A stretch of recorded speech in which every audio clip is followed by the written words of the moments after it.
Unstoppable Domains has two products that's helping make the crypto world feel like the old world that we're familiar with, but with these new crypto economic protocols under the hood. And that is human readable crypto addresses as well as uncensorable domains. So I've got my Unstoppable Domains account open here and I've got my domains registered. And so I've got davidhoffman.crypto, right? And I have one of my Ethereum addresses pointed to it. And I'm also going to be able to add my Bitcoin address here as well because this is a blockchain agnostic product. Any wallet that has Unstoppable Domains integrated will allow you to type in davidhoffman.crypto. And if you're sending Bitcoin or if you're sending ETH or Litecoin or hell, even Ripple, it will send it to the address that I've associated on my account. So I'm going to pull up my Ether wallet here and I've loaded up an address with a small amount of ETH and I'm going to send a little bit of ETH to myself at davidhoffman.crypto. It's going to populate with the Ethereum address that it has, but it's also linked to my Twitter account because in Unstoppable Domains, I've linked my Twitter account to all of the addresses that I've plugged in. And so Chainlink is actually associating my Twitter account with my Ethereum address. And these are the Web 2 platforms that we have today, but think about what happens when decentralized identity becomes more of a thing. I'm sure Unstoppable Domains is going to use decentralized identity solutions like Bright ID or Circles to associate addresses with people in a extremely self-sovereign way.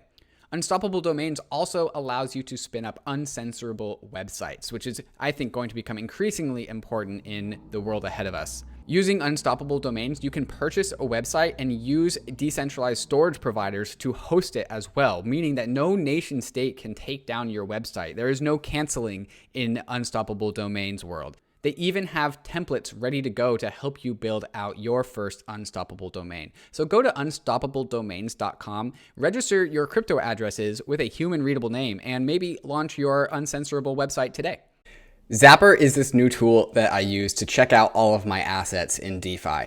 As you guys have known, DeFi has absolutely exploded recently, and so managing your assets is getting harder and harder because there's so many different places and so many different assets that it could be. So I'm going to put my Ethereum address in here, and ZAPPER is going to tell me where all of my assets are across Ethereum, right? So here are all of the assets in this wallet. There's a decent amount of them.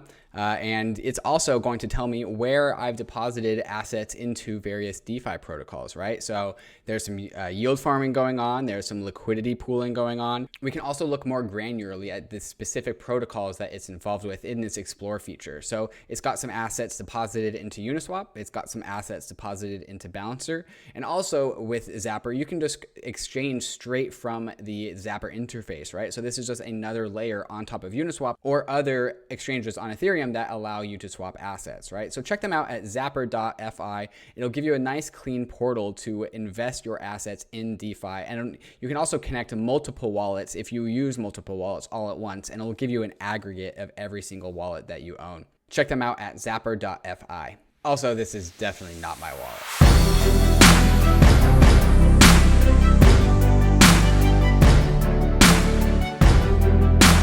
Hello, Bankless Nation. Welcome to another episode of Weekly Rollups. This is the fourth episode, the fourth week of October.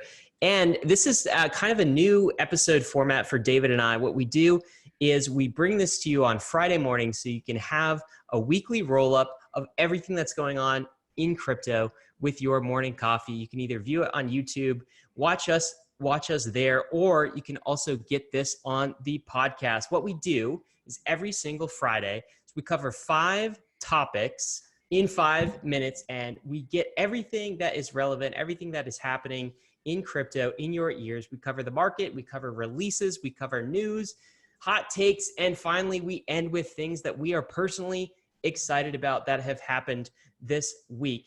David, how's your week going, man? Really, really good. And I hope people listening on this Friday morning are as engaged and energetic as we are about to be in this weekly rollups. It's a fast-paced way to inject a bunch of information right into your brain. So let's go ahead and get started. All right, man. Well, let's start with what are the markets saying? And do you want to start with Bitcoin as we usually do?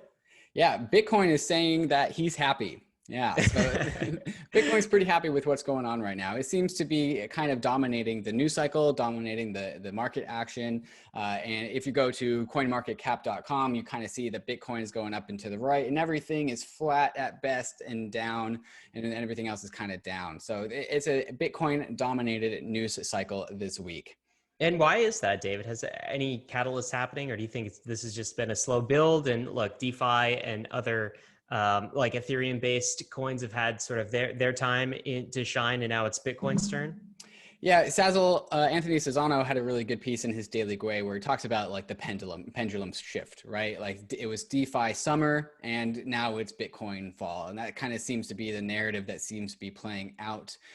People, like we've been saying on the Bankless program, people have really come to understand what Bitcoin is, not just inside crypto, but outside of crypto. And, understanding Bitcoin is bullish for Bitcoin. And people seem to be figuring out what Bitcoin is supposed to do inside of their portfolio. And that trend just continues to iterate. And that's what we see going on in the markets today. Okay, so Bitcoin is, as we're recording this, at above 1,300. Do you think it stays there, and do you think it goes higher in the weeks to come? Yeah, I think it's very likely that we are kind of seeing the last of the low tens for Bitcoin. We could hang here and go flat for another quarter, but people are looking to buy the dip. There's a lot of hype. Dips are getting bought. So it's worth noting that Bitcoin has only spent 5 weeks of its life above its current price point. So, if you take a moving average perspective, Bitcoin is more or less at its all-time high. All right, 5-digit Bitcoin from here on out. David's predicting that. Let's talk about ETH price. Okay, so ETH has taken a bit of a hit within the last week or so, but it's hanging in there, 390. What's your take on ETH price? Yeah, ETH price seems to be splitting the difference between Bitcoin and DeFi. And we're going to get into DeFi in a little bit. DeFi is not doing so well. DeFi is not doing so well, but ETH price is definitely doing well. ETH price is up against a lot of Ethereum-based tokens, right?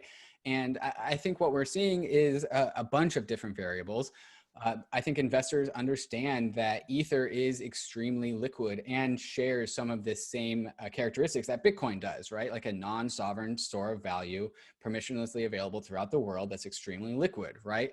Unlike all the DeFi tokens on Ethereum, which are relatively illiquid, Ethereum really does split that difference really well between Bitcoin and DeFi. And so I feel like we are seeing some investor dissonance as to like, is Ether a DeFi token or is Ether like Bitcoin? And the market says it's kind of right in the middle.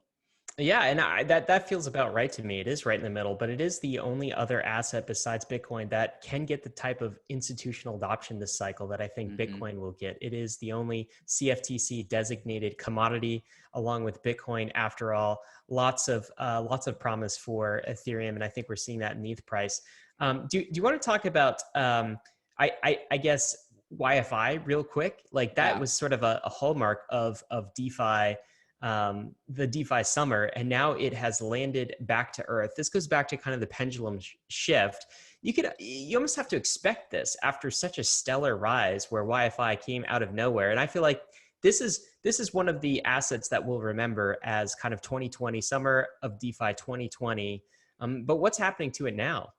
Yeah, so YFI, like we talked about on the Bankless program, technically it started at 0. It really got on people's radar maybe at 1 to 3,000, and then it kind of zoomed all the way up to 40,000, and now it's down to 11,000, right? And so it being at 11,000, it's technically, I mean, still people have made a lot of money, but only if you got in really early, right? 86% of addresses that have purchased YFI purchase it at a higher price than it is today. And so I kind of think that like DeFi is kind of where Ethereum was at the end of 2018, kind of going into this bear market that's going to be a little bit longer than people thought that it was going to. And we're seeing this with other DeFi tokens like Uni as well. This is really where, like, we talked about this theme on the Bankless podcast with our DeFi founder series and our DeFi protocols. Things happen in bear markets, right? And I think this is where YFI and Uni and the community around these tokens really harden up. Like the true believers are going to stick around, and the people that were here for the gains are going to defect and sell. All right, last thing, we should talk for a minute about this chart. This is a phenomenally crazy chart. Looks like Mount Everest over here. This is the amount of Bitcoin on Ethereum right now as measured in Bitcoin. And it is from about April 2020 to up till now. It's like straight up. Yeah. There's now $2 billion worth of Bitcoin on Ethereum right now. Are we seeing sort of the Ethereum is a black hole meme? Is that what's happening? It's just sucking in assets like Bitcoin? Absolutely. Ethereum is a nexus of economic activity. That's what Anthony Sassano calls it. And I really like that metaphor. It's a settlement layer for everything, including Bitcoin, right? And I'm a really big bull on Bitcoin on Ethereum. I think the market cap of Bitcoin will ultimately be higher because of what it can do on Ethereum, what Ethereum unlocks for it. So it's just rational to put all of your Bitcoin on Ethereum. I think that over time, the majority of Bitcoin will come to be on Ethereum. We're at 150,000 Bitcoins on Ethereum. And, to put that into context, like, MicroStrategy, the company that all the Bitcoiners are really stoked about putting BTC on their balance sheet, they bought 50,000 Bitcoins, right? Ethereum has 150,000 and growing every single day. Ethereum's the largest buyer of Bitcoin ever by like a long shot. Yeah, that's a really interesting way to put it. Ethereum is the largest buyer of Bitcoin by a long shot ever. Very fascinating. All right, we're done with markets, David. We've got to get to what got released last week. Do you want to start with Aave? Yeah, this has been a long time coming, and this is something that we talked about with Stani on the Aave podcast. Aave is finally turning over the keys to the Aave kingdom to token holders. So the Aave token holders now have governance over the protocol. So really big step into maturity and development for Aave. So tip of the hat to Stani and the Aave team for getting to this point. Yeah, I mean, it starts to give actual governance rights over to token holders. That's long been a criticism of some of these DeFi protocols, that the tokens actually don't come with governance rights, the ability to control the underlying smart contracts. Well, here they do. Aave takes a major step towards that. That's quite fascinating. Also, Coinbase is making some moves. Coinbase is sort of a giant. We call them probably a crypto bank, David, but they're releasing a debit card to US customers. I mean, Capital Ones of the world, the Citigroups, the Chases of the world. These are banks that released debit cards and have active like credit card, debit card functions. And now here's a crypto bank coming from the crypto side and getting into their world a little bit. What's your take on this? Yeah, this is a great example of how the world of crypto exchanges and banks are coming together to be the same thing. Like, banks are like the natural precursor to a crypto exchange, and crypto exchanges are a natural precursor to a crypto bank. And now these things are melding together. Coinbase issuing a Visa debit card that has your crypto assets backing it in Coinbase is a really interesting product. I'm interested to see the product market fit that comes out of this or not. We do know that people tend to be hesitant about spending their crypto. But for some people that like to denominate their wealth in crypto and only spend what they need, this is a really good tool.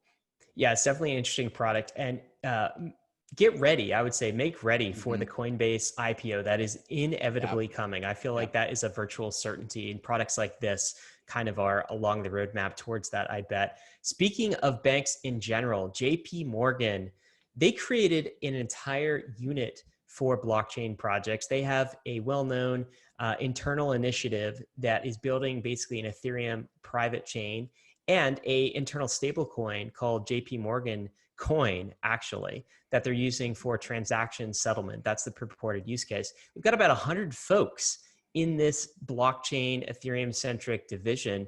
What's your take on that?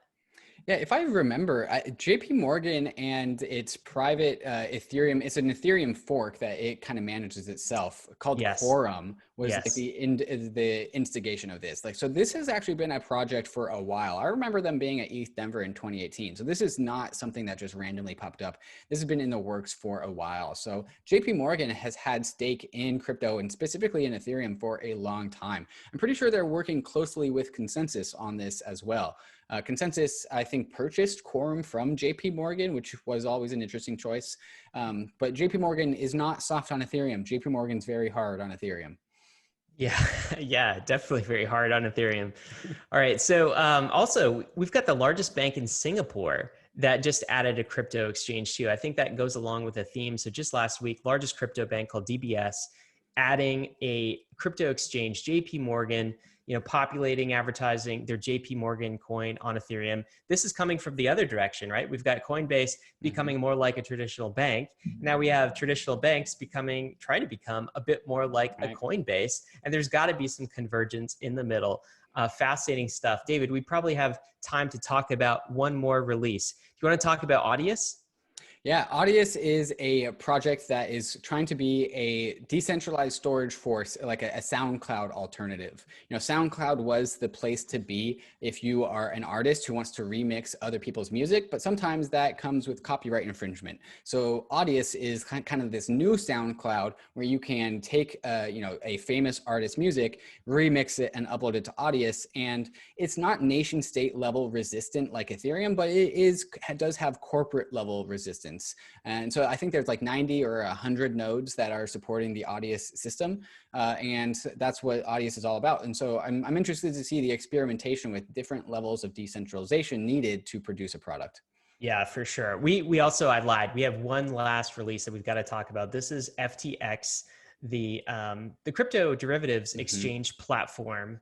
It has just announced that it's launched a new way to trade stocks. So you can actually get Apple price exposure or Google price exposure in FTX. BitMEX famously did derivatives, mainly on crypto projects. Now this is moving derivatives over to derivative synthetic stocks. What's your take there? Yeah, this is really interesting, especially when it comes hot on the heels of the BitMEX, attack from regulators, right? Like this is not a regulated product, and Sam Bankman-Fried, the guy behind FTX, is a U.S. citizen, I'm pretty sure. And so this is a really bold move because this is definitely against CFTC regulations. And also, I'm pretty sure the same Bank Secrecy Act that applied to BitMEX also applies to FTX. So, Sam Bankman-Fried and FTX are really throwing caution to the wind and taking a really bold move with offering this. Yeah, is this kind of an Icarus flying too close to the sun, you think? Are they just being a little too bold, or do they have really good lawyers and really good advice? I mean, they are blocking traders from the US and other restricted jurisdictions, but that certainly did not. Though. Right, that did not help BitMEX in the charges that the DOJ brought. So we'll have to see what happens there. All right, David, we've got to get to our next section. 5 minutes. What's in the news lately? Do you want to start with another crypto bank? I feel like this is the week of crypto banks, right? So a few weeks ago, we saw that Kraken actually applied and became the second regulated bank. This is a traditional bank. There's a designation for that under the state of Wyoming. It was a bank charter, basically. And now a startup bank called Avante has become the second to receive this bank charter designation in the state of Wyoming.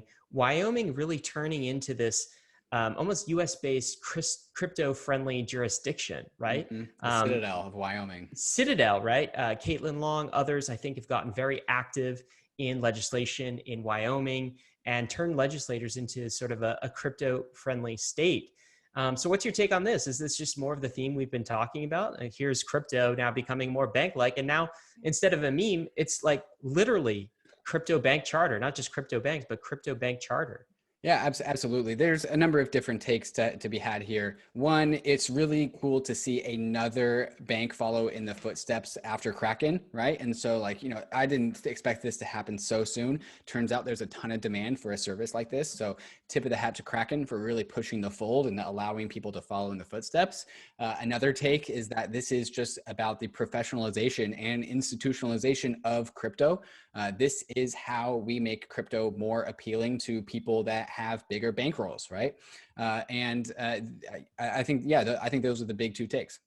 Yeah, it's funny. Any one of these stories, I think if this was bull market territory fully in 2017 would have like absolutely blown up in like price and that sort of thing. We're not seeing that yet. We're still seeing kind of these news Right. stories come in but stay under the radar. I wonder how long that lasts. These Let's are talk super about real fundamental, folks. they are. Here's another, I think, real fundamental, but also interesting. We've been talking a little bit about MicroStrategy putting Bitcoin on their balance sheet, but it seems to be a way to like actually pump performance of their stock, Right. because MicroStrategy, since purchasing, it's looking like a really smart hedge fund, because since purchasing Bitcoin, they're already up 100 million from that investment. What's your take? Yeah, importantly, MicroStrategy earned $78 million from its core businesses over the last 3.5 years. And it's also earned $100 million based on its Bitcoin trade that's made in the last like 3 months. Right. Oh my And so, God. and also the stock price has also gone up. And so what I have my eye on is perhaps like this inevitable FOMO where, you know, company X puts X number of Bitcoins on its balance sheet, and then Bitcoin goes up, and then company X's stock price goes up. If that continues to happen, that's going to trigger just a viral feedback loop where other companies would be like, well, everyone else is putting Bitcoin on their balance sheet, and then their stock price goes up. So like now we have to do it too. There's a potential for a viral FOMO feedback loop there. And it is funny because you really get the sense that like high net worth individuals, companies, publicly traded companies themselves, they don't know where to put their money. Right. They're like, where do we put our money? We have all of this money. The Fed keeps printing. We have a lot of it. And so they're putting it in places like crypto. Fascinating. I didn't get caught up on this Iran news, David. So what's that? I think there's been some Iran news that came out about Bitcoin for import payments. Yeah. So Iran is allowing for imports to be paid with cryptocurrency, right? And so this is one part a strategy to get around sanctions. United States and all of our allies have put really heavy sanctions on Iran and how they can pay for things because the United States controls the dollar system, the international financial system. But with Bitcoin, Iran has a way to pay for things, right? And so turns out like what's really interesting about this is it's alluding to that this is kind of just like the tip of the iceberg with Iran's relationship to Bitcoin. It's highly likely that Iran has at least been trying to accumulate Bitcoin for its own purposes to pay for things because that's the only way that it can pay for things. And now it's greenlighting paying for imports with Bitcoin, right? And so this is just how, for better or for worse, Bitcoin is a tool of financial freedom for not just individuals, but also for countries. Yeah, I wonder if there's going to be some blowback though from the the major countries of the world that are sort of the policing Iran's activity, exactly. right? It's like not the best Bitcoin representative. Right, Bitcoin is for criminals and for renegade government. Like you can almost hear legislators in Congress making that argument. That's exactly right. All right, David. Are brought to you by YEARN. YEARN is DeFi's first self-building, community-run project, which I just get really, really excited about. YEARN is a system that seeks out yield in DeFi, and it does that in a number of different ways. A very aggressive way is with the vaults, where you can deposit your preferred asset of choice, and different DeFi experts will come in and generate a strategy for what to do with your deposited token, right? And so it'll go find ways to get yield in that deposited token in DeFi. For those who want to just earn yield on their stablecoins, the Earn system is for you, where you can deposit your preferred stablecoin and YEARN will go and figure out which money market on DeFi and DeFi is producing the best interest rate, whether it's DYDX, it's Compound, or Aave. It looks around DeFi to see where the yield is coming from, and it directs stablecoins automatically so you don't have to.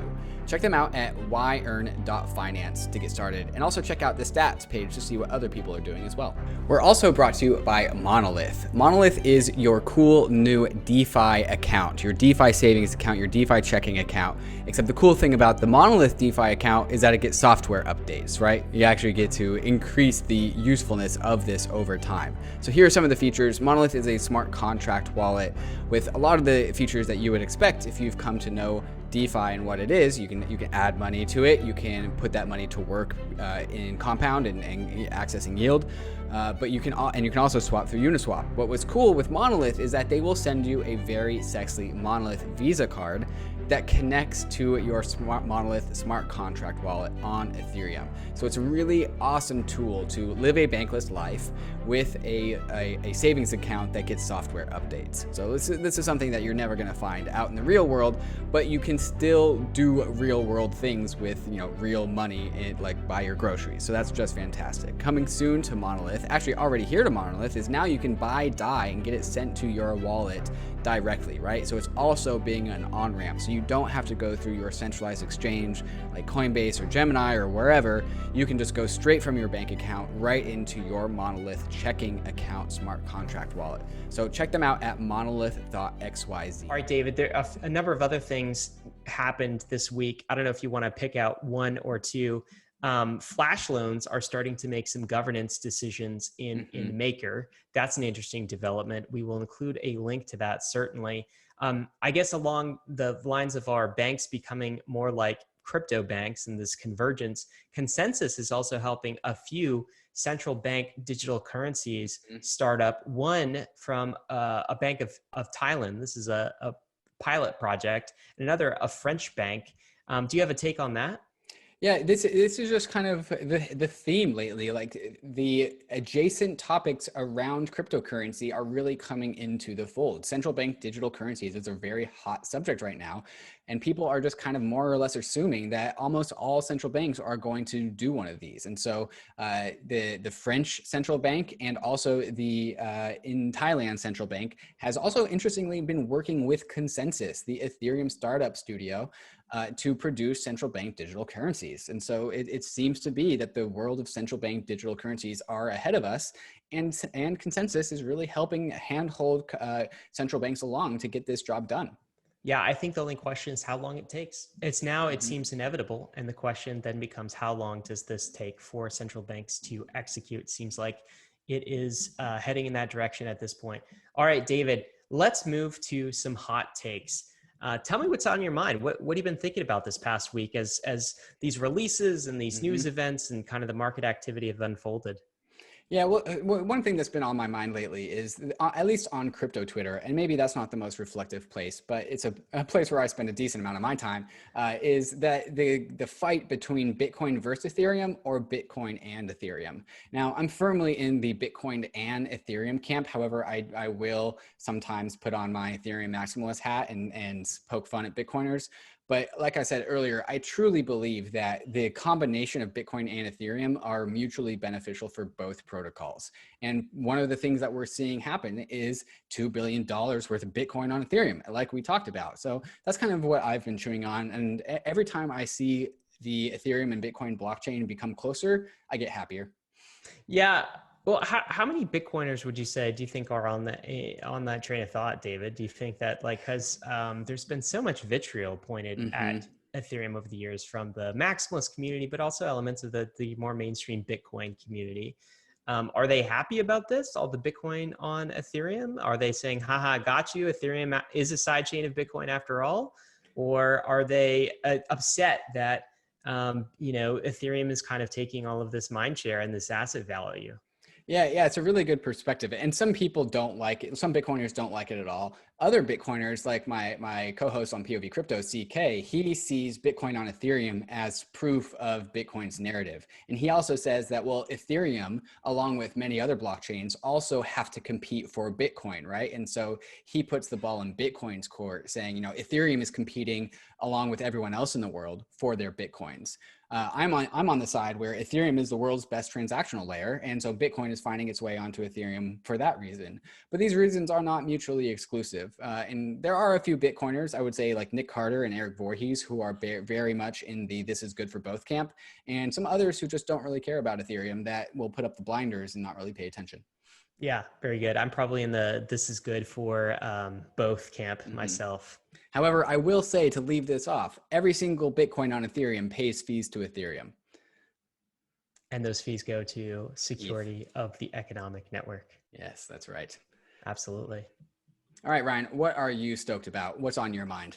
I guess a couple things. One thing that just popped up today, David, I was actually trying to move our PayPal account from one business entity to another, just like a tax ID number, a difference for Bankless. I went into PayPal And I contacted a rep because that's, of course, what you have to do. Everything goes through large office spaces and, you know, who knows where, and centralized intermediaries.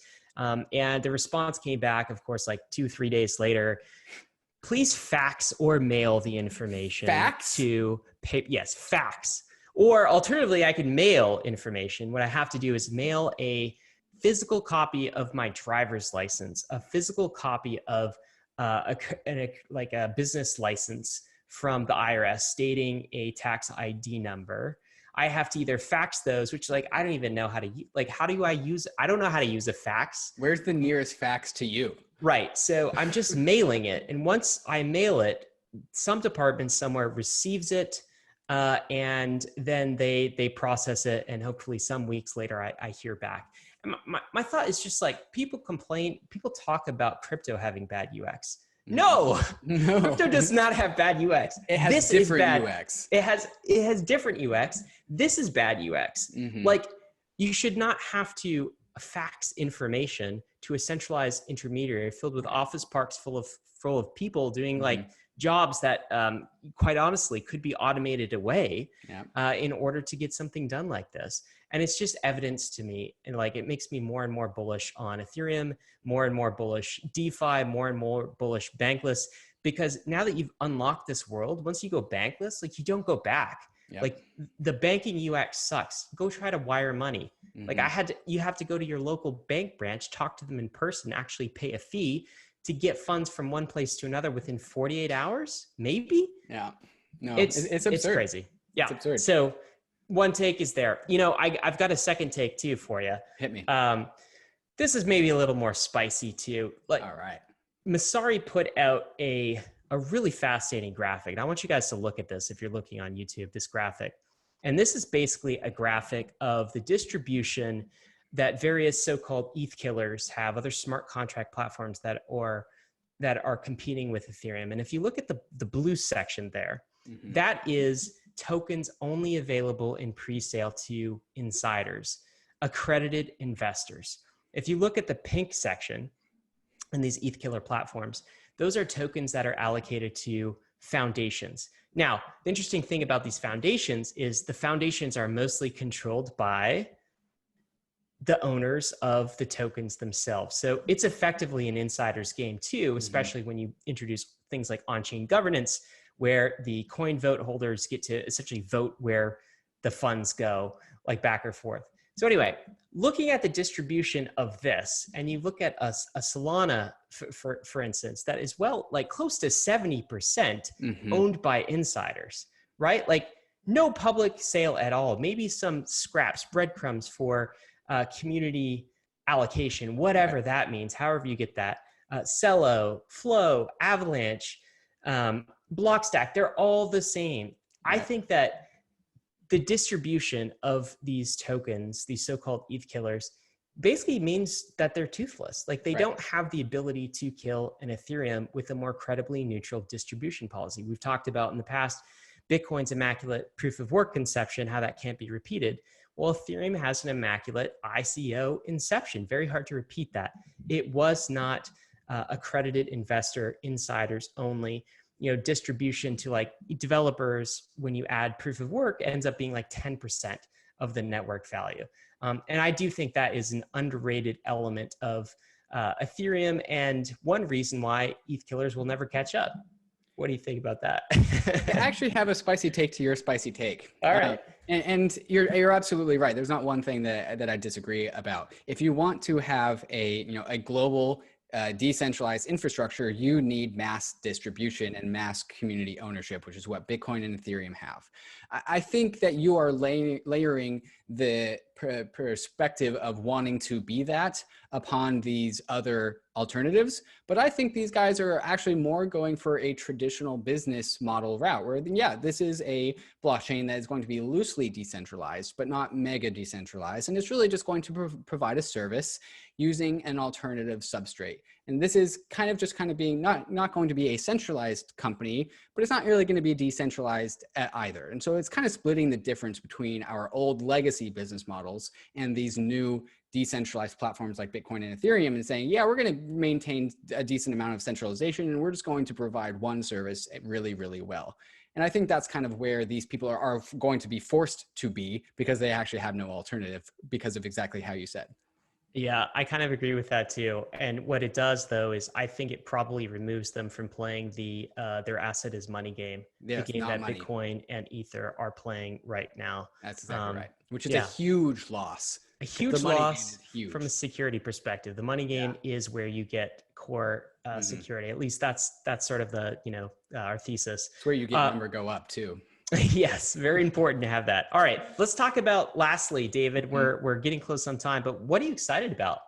Yeah, I'm really excited about this tactic that we put out yesterday on the Bankless newsletter, all about Balancer smart pools. As a too long didn't read, Balancer before now had two versions of pools, public pools and private pools. And public pools had all of the Balancer pool parameters fixed. So there are 6 different parameters that you can adjust that make up a Balancer pool.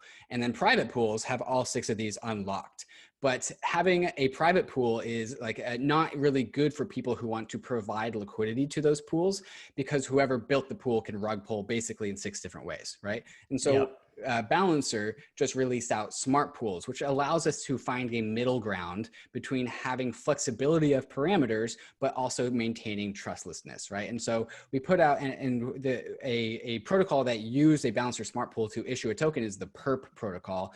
And it did something called a liquidity bootstrapping pool. And what that pool did is that it started 2 tokens, their PERP token, which is kind of like their ICO issuance token, and DAI. And it started with DAI at a low weight and their PERP token at a high weight. And then over a 3-day long period, those weights adjusted, right? And so DAI would become weighted more and more and more. PERP would be weighted less and less and less. And this creates a Dutch auction. For those that aren't familiar, a Dutch auction is like a normal auction, but in reverse. The token price starts high and then moves and trends towards 0. The assumption is that at some point before the token actually gets to 0, the market buys all of it up, right? And so I think this is actually going to be a huge money Lego for teams that are interested in issuing a token in this way. It's got some massive advantages. You can't front run it. You can't bot it. It's liquid from day one. There's no privileged access. It's not like yield farming where people that have a lot of capital are able to yield farm it more than people that don't. I think it's one of the fairest distribution methods we've ever come up with on Ethereum. So tip of the hat to Balancer for getting this Balancer smart pool up and running. Much fair distribution. Even Borat approves, as you can see in the post. And that's a nice shirt you got there, David. Does that have anything to do with the Balancer smart pool? Perhaps a little bit. So you guys remember the BAP0 tokens, which have these fantastic shirts if you're watching on YouTube. The ETHscape. The ETHscape shirts, yeah. And so we initially sold these tokens on Uniswap. We put 50 tokens into Uniswap paired with 50 ETH. And then people bought them, except people bought 16 of them. And then the price just got way too high, right? I think the price got up to like $1,200 or $1,600. And then we couldn't sell the remaining of the 34 tokens. Like we ran into a dead end. And so what we're doing is we're migrating those 34 tokens into a Balancer smart pool. We started the starting price at the highest price that a shirt was sold for. And over the next month, the price is going to trend towards 0. Fun fact, Ryan, I actually did the math. The last day of the sale is Thanksgiving. Fun fact. Oh, no kidding. That's the last day. And at that point in time, if there's tokens left, you can get the shirts for something that approaches 0. It depends on the demand of this thing, right? Right. Yeah. And so we put these 34 tokens into Balancer, and the starting price was at roughly $1,200, but then someone bought one and now the price is $1,300. So it still does that Uniswap thing where the more buyers there are, the price goes up. But the difference is over time, the weights of the DAI versus BAP0 token change. And so the price will go down over time. So it's a little bit of a game between you and the other participants. It's how long are you going to wait for the price to come down before you purchase? If you wait too long, they might get all bought. And if you if you don't wait long enough, you might have paid too high of a price. So there's a little bit of a game to play. Yeah, just like auctions are a game in real life. This is super fascinating. We'll have to see how this experiment plays out. It's going to be super fun. That's for sure. David, one thing that I'm excited about, of course, is, bank ledgers, everything they're doing in Ethereum, but we've talked a lot about that. I want to ask you, just maybe in closing, how are you feeling about the election? I know you've talked a lot about And both of us have talked a lot about the election being sort of a major macro event that happens with crypto. What's your take on it now? I mean, we're just days out of the U.S. presidential election. Yeah, the U.S. presidential election seems to be a big fork in the road where a bunch of different things could happen, right? The Donald Trump has signaled that he might be interested in contesting the election, which would be bad. That's bad for stability. There's also a cohort of Trump supporters that might cause civil unrest, which would also be bad. If I could think of the way that is the best for my bags, I would think that Joe Biden would peacefully get elected and then start printing a bunch of money. I think if you are a Bitcoin bag holder, that's kind of where you want to what you want to see happen. But I'm really excited about just getting this thing behind us. I just want it over with. And it's exhausting. Are you exhausted? I'm exhausted about it. COVID is spiking through the roof again. That's also, a lot of uncertainty there. I want less uncertainty. And so I'm ready to get this election just behind us and in the rearview mirror. Less uncertainty, less noise, more getting back to like what's kind of really important, more like moving forward. Sounds really good. And hopefully post-election, we have a bit more of that. All right, David, we are at time, but we talked market, we talked releases, we talked news, some hot takes, and thanks for letting us know and letting me know what you are excited about. Guys, this has been our weekly roll up every Friday. They're coming at you. Enjoy it with your morning coffee. It'll be out first thing in the morning. No matter where you live, you can get caught up on the crypto news. This has been Ryan and David from the Bankless Nation. Thanks a lot. Cheers.